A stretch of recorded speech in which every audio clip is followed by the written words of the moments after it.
Marks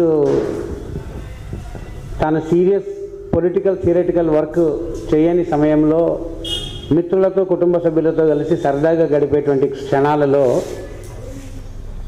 ఆయన ఒక ఆనాటి కాలంలో చాలా పాపులర్ అయినటువంటి ఒక గేమ్ మార్క్స్ చాలా ఇష్టమైన గేమ్ ఆడేవాడు ఆయన. ఆ కాలంలో ఏముండేదంటే ఒక వరుసగా ఒక 10-15 క్వశ్చన్లు ఉంటాయన్నమాట. ఆ క్వశ్చన్లు అడుగుతారు, దానికి జవాబులు చెప్పాలి వెంటనే. ర్యాపిడ్ ఫైర్ క్వశ్చన్స్ అంటాం కదా, ఆ టైప్లో టకటక జవాబులు చెప్పాలి. అట్లా అందరూ ఆడుకునేవాళ్ళు. అది దాంట్లో ఒక ప్రశ్న చాలా ఫేమస్ ప్రశ్న ఉంటుంది, మీ మోటో ఏమి, జీవితంలో మీ మోటో ఆశయం ఏంటి అంటే దానికి మార్క్స్ ఇచ్చిన జవాబు ఏంటంటే ప్రతి దాన్ని సందేహించు, డౌట్ ఎవ్రీథింగ్, ప్రతి దాన్ని సందేహించు, అదే నా మోటో. అంటే దేన్ని కూడా శాశ్వత సత్యము, ఇంకా తిరుగులేని సత్యము, ఇంకా దీన్ని నమ్మాల్సిందే, ఇంకా దాన్ని గుడ్డిగా ఫాలో కావాల్సిందే అనేటువంటిది ఏది లేదు. ప్రతి దాన్ని నిరంతరం క్వశ్చన్ చేస్తూనే ఉండు, డౌట్ పడుతూనే ఉండు. నీవు కరెక్ట్ అని ఇప్పుడు ఈ క్షణంలో నీ కరెక్ట్ అని అనుకుంటున్న దాని మీద కూడా నిరంతరం ప్రశ్నలు వేస్తూ ఉండు. ఇదే నా మాట అన్నాడు ఆయన. ఎంటైర్ రాజకీయ సైద్ధాంతిక కృషి మొత్తం కూడా ఈ యాటిట్యూడ్ మీద నిర్మాణమైంది. మార్క్స్ యొక్క యాటిట్యూడ్. ఒక సైంటిస్ట్గా, ఒక తత్వవేత్తగా ప్రపంచాన్ని అర్థం చేసుకునే క్రమంలో ఆయన అవలంబించినటువంటి ఆయన వైఖరి ఏంటిదంటే, దేని పట్లనైనా సరే విషయాలను నేర్చుకునేటప్పుడు ఏ విషయాల పట్ల కూడా ఆరాధనాభావము, భక్తిభావము లేకుండా నిర్భయంగా ప్రశ్నించడము, దాంట్లో ఏమైనా తప్పులు ఉన్నాయేమని సందేహించడంతో, దాన్ని పరిశీలించడంతో ఆ క్రమంలో మాత్రం సత్యానికి చేరుకుంటామనేటువంటి ఒక పద్ధతికి మార్క్స్ కమిట్ అయి ఉన్నాడు. ఆ స్ఫూర్తిని మనం అందరం స్వీకరించాలి. ఈ అధ్యయన తరగతి కానీ, మనం చేసే అన్ని రకాల సైద్ధాంతిక కృషి కానీ, రాజకీయ కృషి కానీ, వాటన్నిటికీ కూడా మార్క్స్ అవలంబించినటువంటి ఈ యాటిట్యూడే మన యాటిట్యూడ్ అయి ఉండాలా అనేటువంటి దాన్ని ఒకటి గుర్తు చేస్తూ మనము ఈరోజు మనం మాట్లాడుకోవాల్సినటువంటి విషయాలకు మార్క్స్ ముందరి కాలం నాటి తత్వశాస్త్రం, దాని గురించి ఈరోజు పరిచయం చేసుకోవాలనుకున్నాం. ఎందుకంటే మార్క్స్ ముందరి కాలం నాటి తత్వశాస్త్రం అంటే సుమారు 3000 సంవత్సరాల కాలంలో, మార్క్స్ ముందు 3000 సంవత్సరాల కాలంలో అభివృద్ధి చెందిన తత్వశాస్త్రం గురించి మాట్లాడుకోవడం, ముఖ్యంగా పాశ్చాత్య ప్రపంచంలో, యూరోపియన్ ప్రపంచంలో. సో ఒకరోజు క్లాసులో 3000 సంవత్సరాల తత్వశాస్త్ర చరిత్రను మనము సవివరంగా మాట్లాడుకోవడం సాధ్యం కాదు. సంక్షిప్తంగా పరిచయం చేసుకోవడం మాత్రమే సాధ్యమవుతుంది. వాటిలో కూడా ప్రతి ఒక్క వివరాన్ని, ప్రతి ఒక్క చిన్న వివరాన్ని కాకుండా కీలకమైన ఘట్టాలు అనబడేటువంటి వాటిని, అంటే ఏవైతే ఆ కాలంలో ఒక ముఖ్యమైన కాంట్రిబ్యూషన్ చేసి, ఒక ముఖ్యమైన ఆలోచన ముందుకు తెచ్చి, ఒక ముఖ్యమైన ధోరణిని ముందుకు తీసుకొచ్చి ఒక మలుపు తిప్పింటాయో అటువంటి ప్రధానమైన తాత్విక ఘట్టాలను గురించి మనం మాట్లాడుకున్నాం. అంటే తత్వశాస్త్ర చరిత్ర ఈ 3000 సంవత్సరాల కాలంలో ఏ ఏ ఘట్టాల గుండా, ఏ ఏ దశల గుండా ప్రయాణించిందో అర్థం కావడం కోసం మనకు పనికొచ్చేటువంటి స్థూల చిత్రాన్ని ఇచ్చేటువంటి ముఖ్యమైన ఘట్టాలన్నిటికీ మనం పరిచయం చేసుకోవడానికి ప్రయత్నం చేద్దాం. అయితే దానికంటే ముందు ఈ ఫిలాసఫీ అనేటువంటి పదాన్ని మనం ఒకసారి నిర్వచించుకోవడం అవసరం, అర్థం చేసుకోవడం అవసరం. మనందరికీ తెలుసు, చాలాసార్లు మనం చదివింటాము, వినింటాము, మాట్లాడుకొని ఉంటాము. ఫిలాసఫీ అనేటువంటి శబ్దం 2 పదాల కలయిక, 2 గ్రీకు పదాల కలయిక, ఫిలా అండ్ సాఫీ అని. ఫిలా అంటే ఇష్టపడ్డం, ప్రేమించడం. ఈ ఫిలా అనేటువంటి పదం నుంచే ఫిలాంథ్రపిస్ట్ అంటారు. అంటే దాన ధర్మాలు చేసేటువంటి వాళ్ళను ఫిలాంథ్రపిస్టులు అంటారు. ఆంథ్రోప్ అంటే మనిషి, మనిషిని ప్రేమతో మనిషిని ప్రేమించే వాళ్ళని ఫిలాంథ్రపిస్ట్ అంటారు. స్టాంపులు కలెక్ట్ చేసే వాళ్ళని ఫిలాటలిస్టులు అంటారు. ఫిలా అంటే ఇష్టం, ఏమి అంటే నాణ్యాలు, స్టాంపులు కలెక్ట్ చేసే వాళ్ళని ఫిలాటలిస్టులు అంటారు. ఆ ఫిలా అనే శబ్దానికి ఇష్టపడ్డం, టు లవ్, ప్రేమించడం అని అర్థం. సాఫీ అంటే విజ్డమ్ అని, జ్ఞానం అని, వివేకం, అవగాహన, సత్యం అని, ఈ అన్ని అర్థాలు ఉన్నాయి. సింపుల్ భాషలో చెప్పాలంటే ఫిలాసఫీ అంటే సత్యాన్ని ప్రేమించడం, to love truth, to love wisdom. సత్యాన్ని కనుక్కోవాలా, ప్రేమతో సత్యాన్ని కనుక్కోవాలా అనేటువంటి ప్రేమ అంటే ఇష్టం, బలమైన ఇష్టం, తపన అని కూడా అనొచ్చు మనం. సత్యాన్వేషణ పట్ల తపన అని అర్థం ఫిలాసఫీ అంటే. సత్యాన్ని అన్వేషించాలనే తపన ఫిలాసఫీ. ఇది చాలా ఇంట్రెస్టింగ్ మాట. సత్యాన్ని అన్వేషించడం ఎందుకోసము? దానివల్ల స్వప్రయోజనం కలుగుతుందనో, దానివల్ల ఏదో లాభం కలుగుతుందనో, దానివల్ల ఒక భౌతిక ప్రయోజనం కలుగుతుందనో కాదు సత్యాన్వేషణ. సత్యాన్ని అన్వేషించడం అనేది ఇష్టం. ఇష్టం కాబట్టి ప్రేమతో చేసే పని. ప్రేమతో చేసే పనులలో లాభం ఆశించవు. ప్రేమతో చేసే పనులలో లాభం ఆశించాం కదా. తల్లి బిడ్డకు చేసే సేవలన్నీ ప్రేమతో చేస్తుంది. బిడ్డ నాకు పెద్దగా అయిన తర్వాత, నేను పెద్దదాన్ని అయినాక, నేను ముసలిదాన్ని అయినాక వీడు నాకు మళ్ళీ బాగా చూసుకుంటాడు అనేటువంటి క్యాలిక్యులేషన్తో చేయదు.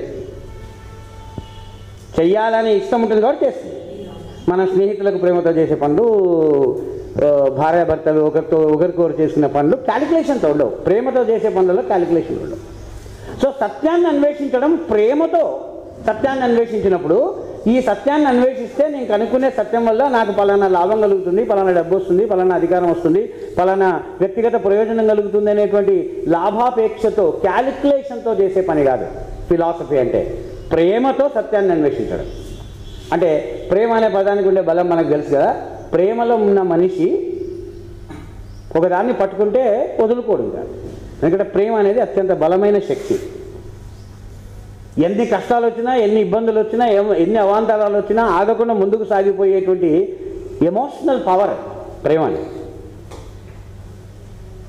సో వాళ్ళు గ్రీస్ దేశంలో, ప్రాచీన గ్రీస్ దేశంలో ఫిలాసఫీ అనేటువంటిది మొదలైనప్పుడు వాళ్ళు ఈ ప్రపంచాన్ని, తమ చుట్టూ ఉన్నటువంటి ఈ ప్రపంచాన్ని ముఖ్యంగా రెండు రకాలు, ఈ ప్రపంచంలో రెండు భాగాలు.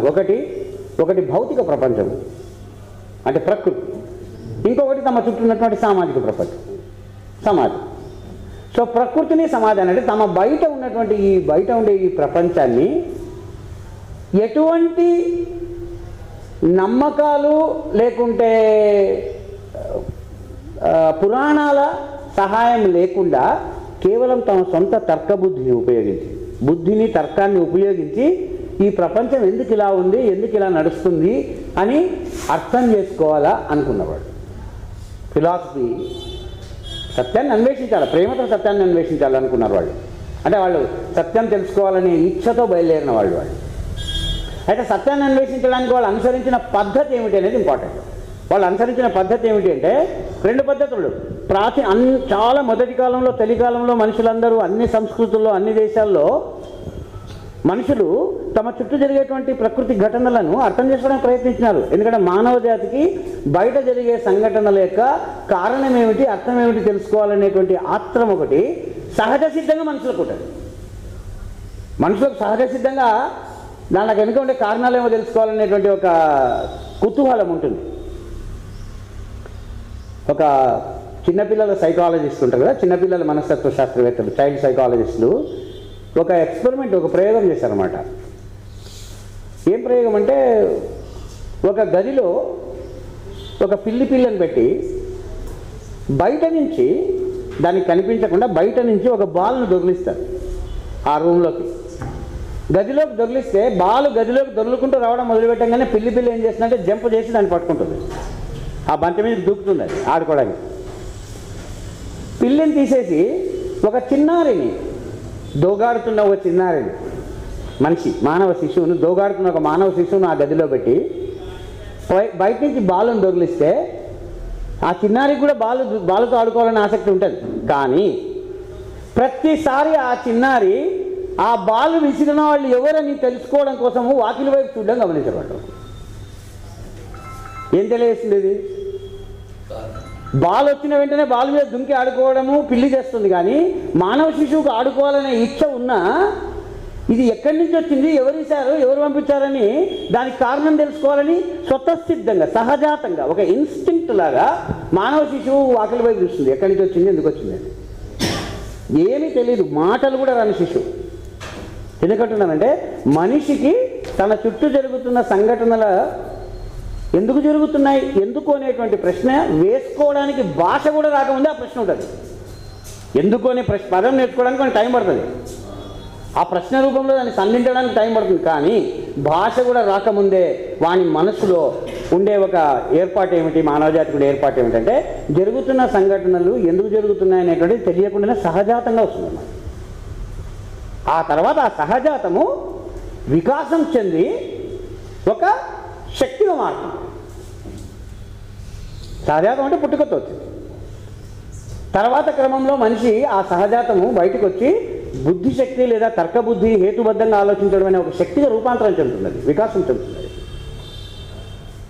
అందుకనే మానవ జాతికి మాత్రమే ఇట్లా కారణాలను అన్వేషించేటువంటి ఒక అలవాటు ఉండడం చేత చాలా తొలి దశలోనే పిడుగులు పడితే, వర్షం పడితే, వరదలు వస్తే, అనుకోని హఠాత్ సంఘటనలు జరిగితే, తమ చుట్టూ తాము బతుకుతున్న అడవిలో మంటలు చెలరేగితే, ఆపదలు చుట్టుముడితే,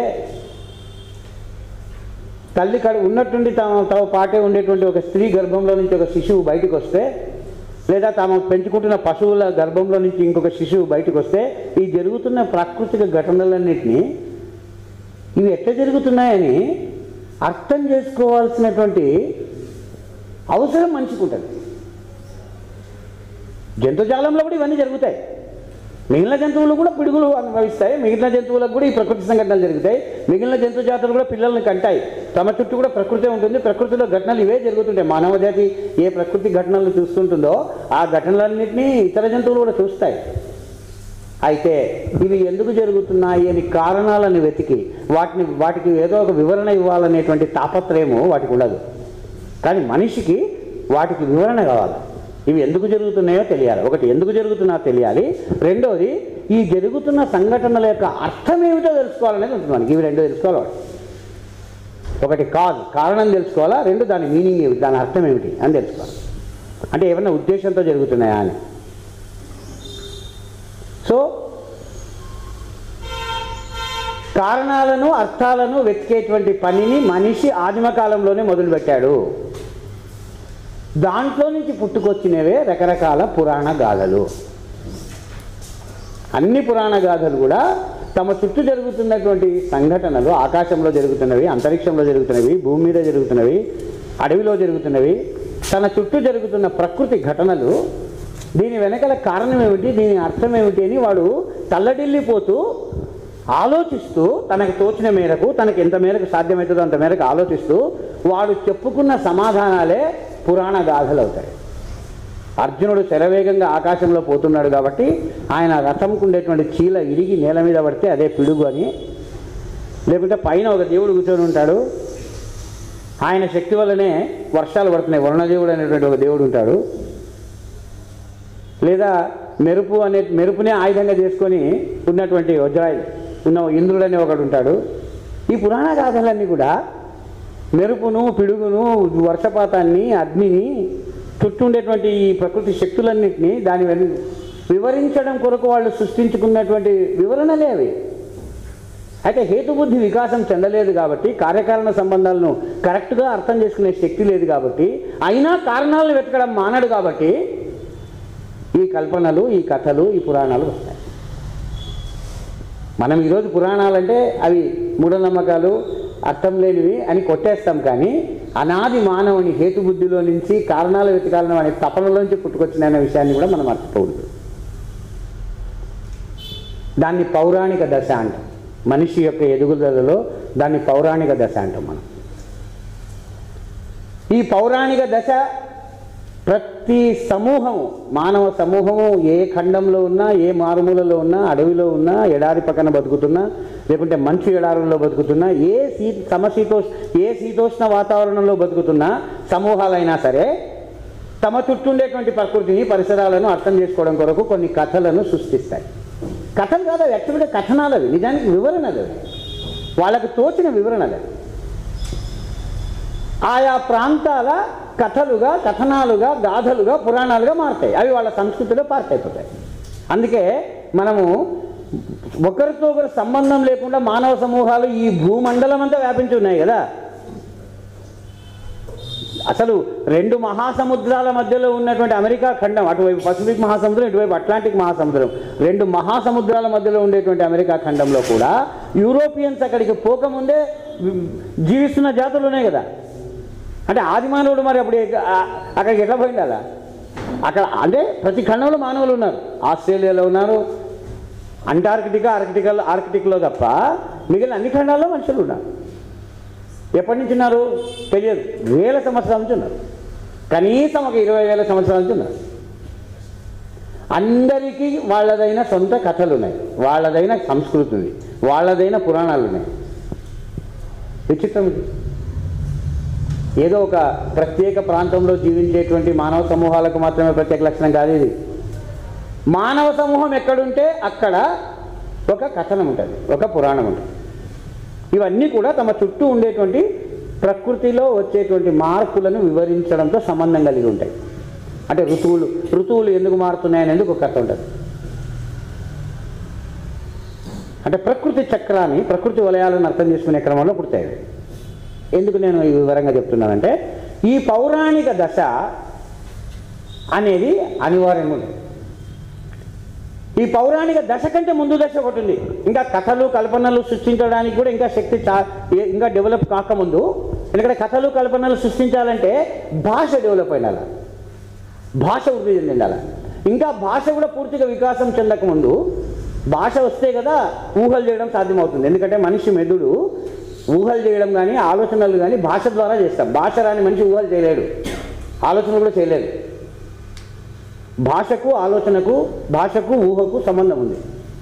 సో భాషలు ఇంకా వికాసం పూర్తిగా చెందని మానవ సమూహాలు పురాణ దశలో ఇంకా పౌరాణిక కథలు సృష్టించడానికంటే ముందు దశలో అవి వాళ్ళు ఏం చేస్తారు? ఆ మానవ సమూహాలు అంటే ఆ దశను అనుకరణ దశ అంటాం. అంటే ప్రకృతిలో జరిగే వాటిని అనుకరించే దశ, మైమెటిక్ స్టేజ్ అన్నారు. దాన్ని ఆంథ్రోపాలజిస్టులు మైమెటిక్ స్టేజ్ అంటారు. అంటే అనుకరణ దశ. నెమలి పొరివిప్పి నాట్యం ఆడితే వర్షం రావడానికంటే ముందు నెమలి పొరివిప్పి నాట్యం ఆడుతుంది. నెమలి పొరివిప్పి నాట్యం ఆడిన కొంచెంసేపటికి వర్షం పడుతుంది అనేది గమనించి, ఓహో నేను కూడా ఈ నెమలి ఏ విధంగా అయితే డ్యాన్స్ చేస్తుందో ఆ రకంగా డ్యాన్స్ చేస్తే వర్షాలు వస్తాయేమో అని వానికి ఒక ఊహ కలుగుతుంది. సో వర్షాలు కనుక రాకపోతే, వర్షాలు లేట్ అయితే, లేదా వర్షం రావాలా అని వాళ్ళకు ఏదో వాళ్ళ వాగులో వంకలో వెళ్ళిపోతే వర్షం రావాలని కోరుకున్నప్పుడు వాళ్ళందరూ కలిసి ఆ నెమలి మాదిరి ఈకలు పెట్టుకోను, లేకుంటే నెమలి ఆకారంలో పురివిప్పిన డ్యాన్స్ చేసేది ఒక డ్యాన్స్, ఒక నృత్య రూపం పుట్టుకొని వస్తుంది. అట్లా వాళ్ళు ఏం చేస్తున్నారంటే యాక్చువల్గా ప్రకృతిలో జరుగుతున్న సంఘటనలు ఇమిటేట్ చేస్తున్నారు. అట్లా చేస్తే ప్రకృతి మనల్ని కరుణిస్తుందేమో అని. అట్లా అనేక క్రతువులు, కర్మకాండలు, ఆచారాలు, నృత్య రూపాలు ఇవన్నీ కూడా పూజా విధానాలు లేకుంటే ప్రకృతి ఆరాధన పద్ధతులన్నీ కూడా ఆ మొదటి దశలో వస్తాయి. చెట్లను పూజించడం, జంతువులను పూజించడం, అడవి తల్లిని పూజించడం మొదలైనటువంటి ఆరాధన ఇప్పటికీ ఆదివాసులు ఆ ప్రకృతి ఆరాధన పద్ధతుల్లో ఉండడం మనం గమనిస్తాం. ఆ దశ దాటినాక పౌరాణిక దశ వస్తుంది. అంటే మనకు కనిపించని ఒక లోకం ఒకటి అంతరిక్షంలోనో ఆకాశంలోనో ఎక్కడో ఉంది. మనకు కనిపించని కొంతమంది అక్కడ నివసిస్తున్నారు. వాళ్ళు మొత్తం ఈ ప్రపంచంలో జరుగుతున్న ఈ నాటకాన్నంతా వాళ్ళు నడిపిస్తున్నారు, లేదా వాళ్ళు దాన్ని ప్రభావితం చేస్తున్నారు. మనకు అతీతమైన లోకం ఒకటి ఉంది, ఆ లోకంలో నుంచి మనల్ని కంట్రోల్ చేస్తున్నటువంటి శక్తులు ఏవో ఉన్నాయి అనే ఒక ఆలోచన. వాళ్ళు ఏం చేస్తుంటారంటే వాళ్ళు మన ఇక్కడ వర్షం పడుతుంది కాబట్టి వర్షాన్ని కంట్రోల్ చేసేవాడు కూడా ఉంటాడు, ఇక్కడ నిప్పు ఉంటే నిప్పుని కంట్రోల్ చేస్తాడు, అగ్నిదేవుడు కూడా ఉంటాడు. ఇట్లా ఇక్కడ ఏమేమైతే మనకి సమస్యలు ఉన్నాయో ఆ సమస్యలన్నింటి పరిష్కరించడానికి ఒక్కొక్క మంత్రివర్గాన్ని అక్కడ ఏర్పాటు చేసి ఒక మంత్రిని పెట్టుకున్నాడు. పోర్ట్ఫోలియో నిప్పు మంత్రి, నీళ్ల మంత్రి, వర్షం మంత్రి, భూమి మంత్రి, ఫలసాయం ఇచ్చేటువంటి మంత్రి, వ్యవసాయ శాఖ మంత్రి, వీళ్ళందరూ దేవతలందరూ యాక్చువల్గా క్యాబినెటే. మీరు గమనించండి, యాక్చువల్గా దే ఆర్ ఆల్ పోర్ట్ఫోలియో. మళ్ళీ ఈ మంత్రులందరి పైన కంట్రోల్ చేసే అధినాయకుడు ఒకటి ఉండాలి కాబట్టి దేవాది దేవుడిని ఒకటి ఊహించుకుంటారు. అన్ని కల్చర్స్లో ఒక చోట ఇంద్రుడు ఉండొచ్చు పేరు, ఇంకొక చోట జియోస్ ఉండొచ్చు పేరు. ఒక్కొక్క కల్చర్లో ఆ అధిదేవునికి ఒక్కొక్క పేరు ఉంటుంది. దేవతలు ఉంటారు, వాళ్ళ ఒక్కొక్క దేవతకు ఒక్కొక్క బాధ్యత ఉంటుంది, ఒక్కొక్క ప్రకృతి శక్తిని కంట్రోల్ చేసే శక్తి ఉంటుంది. అంటే ఒకడు నీటిని, ఒకడు గాలిని, ఒకడు వర్షాన్ని, ఒకడు కొండలని, ఒకడు అడవిని, ఇట్లా ఒకడు నేల యొక్క సారాన్ని కంట్రోల్ చేసే శక్తి ఉంటుంది. వీళ్ళందరినీ కంట్రోల్ చేసే ఒక లీడర్ ఉంటాడు, దేవాది దేవుడు ఉంటాడు, దేవులకి అది దేవుడు ఉంటాడు. సో ఈ స్ట్రక్చర్ ప్రపంచంలో అన్ని చోట్ల సేమ్ ఉంటుంది. పేర్లు వేరే ఉంటాయి, పేర్లు వేరే ఉండొచ్చు. మన దగ్గర వరుణదేవుడు ఉండొచ్చు, గ్రీకు భాషలో పొసీడియన్ కావచ్చు. వరుణదేవుని వాళ్ళు పొసీడియన్ అంటారు, మనం ఇంద్రుడు అంటాం, వాళ్ళు జియోస్ అంటారు. వాళ్ళు ఇక్కడ ఈ భూమి మీద జరిగినట్టే రాజుల పిల్లలు, లేకుంటే నాయకులకు సంబంధించిన పిల్లలు, ఆ అన్నదమ్ముల మధ్యలో కొట్లాటలు, దాయాదుల కొట్లాటలు, తండ్రికి పిల్లలకు మధ్యలో వైరుధ్యాలు, ఇట్లాంటివి లోకంలో జరిగినట్లే వాళ్ళు సృష్టించుకున్న దేవతా లోకంలో కూడా ఆ రాజు తమ్ముళ్ళకి, రాజు పిల్లలకి, రాజు పిల్లల మధ్యలో ఒకరికి మధ్యలో కొట్లాటలు, ఇవన్నీ ఇక్కడ జరుగుతున్నట్టు అక్కడ కూడా పెట్టినారు వాళ్ళు. ఎందుకంటే ఈ లోకంలో జరిగేవన్నీ ఆ దేవలోకంలో కూడా అర్పించారు వాళ్ళు. అట్లనే పురాణాలు విస్తరించుకుంటూ పోతాయి, పురాణాలు పెరుగుతూ పోతాయి. ఉదాహరణకు మహాభారతం అనే కావ్యం మనకు తెలుసు, 18 చాప్టర్లు ఉండేది, 18 పర్వాలుగా ఉండేది, లక్షలాది శ్లోకాలతో నిండి ఉండేది. కానీ దాని ఒరిజినల్గా ఆ కావ్యం మొదలైనప్పుడు దాని పేరు జయం అని చిన్న కథ, సింపుల్ కథ. అది ఒరిజినల్గా ఇంకా జానపద కథ అవుతుంది. జయం అనే కావ్యం రావడానికంటే ముందు అసలు ఫస్ట్ ప్రజల్లో ఉంటుంది అది కథ. ఏం కథ అది? ఇద్దరు దాయాదులకు పొలం సంబంధించిన కొట్లాట. బేసికల్లీ అది పొలం కొట్లాట. ఒకడు మోసం చేసి పొలం గుంజుకుంటే వీడు ఎట్లయినా సరే ఆ పొలం సంపాదించుకోవాలని చేసిన కథ అది పెరిగి పెద్దగా చిలువలు పలువలు అయ్యి కావ్య రూపం ధరించుకుంటుంది. అది ధరించుకున్నాక జయం అనే కావ్యమైంది. అది జయం అనే కావ్యమైన తర్వాత దానికి తర్వాత కొన్ని శతాబ్దాల తర్వాత కొన్ని వేల శ్లోకాలు యాడ్ చేసినాక భారతం అయింది. అది ఇంకా కొన్ని వేల శ్లోకాలు యాడ్ చేస్తే మహాభారతం అయింది. ఆ తర్వాత వేరే పరిణామాలు జరిగి భగవద్గీత అవన్నీ కూడా దాంట్లో చూపించడం జరిగింది. అదొక భావజాల గ్రంథంగా మారిపోయింది. అది పురాణంగా మొదలే భావజాల గ్రంథంగా మారిపోయింది. అది అంటే సమాజాన్ని కంట్రోల్ చేయడం కొరకు సృష్టించబడిన గ్రంథంగా దాన్ని మార్చడం జరిగింది. సో పౌరాణిక యుగం వస్తుంది, పురాణాలు వస్తుంది. ఈ పురాణాలన్నీ కూడా ప్రపంచంలో జరుగుతున్న విషయాలను వివరించడానికి వచ్చిన కథలేని మనం అనుకున్నాం ఇంతకుముందు. దాంట్లో మ్యాజిక్ ఉంటుంది. ఈ పౌరాణిక యుగంలో ఈ వివరణలో మ్యాజిక్ పాత్ర ఉంటుంది. మ్యాజిక్ అంటే మహిమలు, మహత్యాలు, మహిమలు మానవులకు ఉండవు. అంతే కదా. పురాణాల్లో ఉండేటువంటి ప్రత్యేకత ఏమి? పురాణ కథనాలకు మామూలుగా ఇప్పుడు మనం చదివే నవలలకు తేడా ఏమి? మన నవల్లో కూడా పాత్రలు ఉంటారు, పాత్రధారులు ఉంటారు, వాళ్ళ మధ్యలో సంఘటనలు, వాళ్ళ జీవిత ఘటనలు ఉంటాయి, పురాణాల్లో కూడా ఉంటాయి. కానీ పురాణాలకు దీనికి తేడా ఏమంటే పురాణాల్లో ఉండేటువంటి కథలలో మ్యాజిక్ పాత్ర పోషిస్తుంటాయి. మ్యాజిక్ అంటాం, అంటే మహిమలు ఉంటాయి. ద్రౌపది నీ వస్త్రాభరణం చేస్తుంటే ఆమె అన్నాన్ని గట్టి గరిచేపాటికి కృష్ణుడు ఎక్కడో వేల కిలోమీటర్ల దూరంలో నుండి కూడా చేయెత్తితే ఆమె చీరలు వస్తూ ఉంటాయి. మ్యాజిక్ అనే ఎలిమెంట్ ఉంటుంది. మామూలుగా ఈరోజు కథ రాస్తే ఆమె ఎట్లో సమాచారం పంపిస్తే కృష్ణుడు తన చిన్న సైన్యం తీసుకొని వచ్చి ఆమెను కాపాడి ఉండొచ్చు. అది మామూలుగా జరుగుతుంది. అది మామూలుగా సెక్యులర్. అది మ్యాజిక్ ఎలిమెంట్ ఉన్నప్పుడు ఏమవుతుంది? మహిమలు ఉంటాయి, అపురూప శక్తులు ఉంటాయి, ప్రకృతి అతీత మానవాతీత శక్తుల పాత్ర ఉంటుంది వాటిలో. ఎందుకంటే అట్లా లేకపోతే ఈ సంఘటనలు ఎట్లా జరుగుతున్నాయో వాళ్ళకి అర్థం కావడం లేదు. సడన్గా ఉన్నట్టుండి ఒక మేఘము, నల్ల మేఘం కమ్ముకోవడం ఏంది, ఉన్నట్టుండి ఫెళఫెళార్భాటాలతో ఉరుములు మెరుపులతో గర్జించడం ఏంది, ఉన్నట్టుండి ఎవరో దాన్ని స్విచ్ ఆన్ చేసినట్టు దాంట్లోంచి వర్షం రావడం ఏంది, ఒక అర్ధగంట సేపు అల్లకల్లోలంగా వర్షం కురిసిన తర్వాత అది ఆగిపోవడం ఏంది, అది అక్కడి నుంచి వెళ్ళిపోవడం ఏంది. వాళ్ళకి ఎంత ఆశ్చర్యం ఏంటి అలా. మనకి ఇదంతా మామూలు అయిపోయింది, సైన్స్ తెలిసిపోయింది కాబట్టి మనకేం షాక్ లేదు. కానీ వాళ్ళకి ఎంత షాక్ అయింది అలా. అదంతా కదే జరిగింది, దీనికి ఏ కారణం లేదంటే మనిషి ఒప్పుకోడు కదా. ఏంటిది? దీనిని కంట్రోల్ చేసే వాళ్ళు ఎవరు ఉండాలి కదా. ఏవో శక్తులు ఉంటాయి కదా, అది మన కంటికి కనిపించడం లేదు. కానీ ఏదో ఒక శక్తి లేకుంటే జరగదు. ఎందుకంటే వాడి కళ్ళ ముందు ఒక రాయిని జరపాలంటే ఎంత శక్తితో ఆ రాయిని జరుపుతున్నాడో అని తెలుసు. విపరీతమైన శక్తి ఉపయోగించాల్సి వస్తుంది ఏమైనా వస్తువులు కదలాలంటే మనకు తెలుసు.